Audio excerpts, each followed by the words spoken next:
बाकी पुत्र के लिए चलते समय तुमने मुझसे एक प्रश्न पूछा था चंद्र। अब समय भी इतना निकल चुका है और तुमने भी इतना सब देख लिया है फिर से। तुमने मुझसे पूछा था कि क्या सत्ता सभी को भ्रष्ट बना देती है।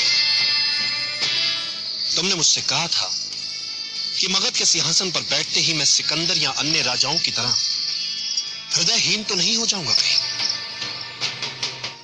तो आज मैं कह सकता हूं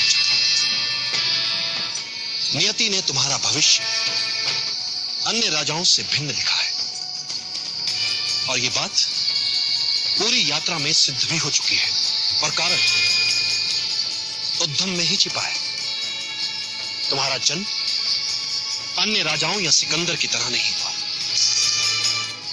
जिन्हें बचपन से ही मात्र सुविधाएं मिली, जिन्हें हर पल विजय युद्धों और बड़े बड़े सम्राटों की कहानियां सुनी।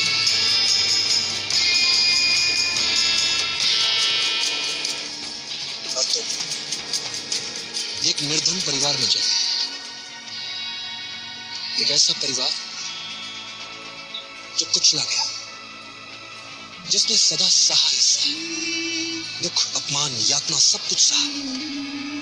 और चंद्रगुप्त जिसे ये सब कुछ याद रह जाता है, अपनों का दुख, अपनों की यातना, अपनों की असहायता, अपनों की निर्धनता,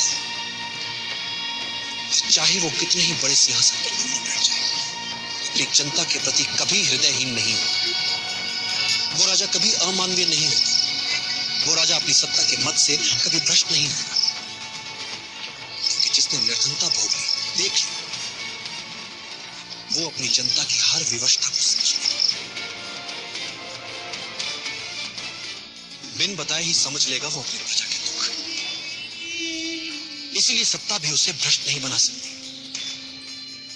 फिर वो अपनी निजी महत्वाकांक्षाओं को पूरा करने के लिए नहीं जिएगा, वरन अपनी सत्ता और शक्ति का उपयोग अपने जैसे गरीबों के जीवन बदलने के लिए, साधारण जन के लिए असाधारण दुनिया का निर्माण करने के समय देता है, क्योंकि उसके मन में गरीबों के लिए दर्द होता है। फिर कोई भी शक्ति उसे भ्रष्ट कैसे बना सकती है? इसीलिए तुम अपना अंतिम पण तक दूसरों को देने के लिए सहजता से तैयार हो जाते हो। अपनी मां की अंतिम निशानी तक उन्हें बचाने के लिए दांव पर लगा देते हो जिन्हें तुम ठीक से जानते तक नहीं।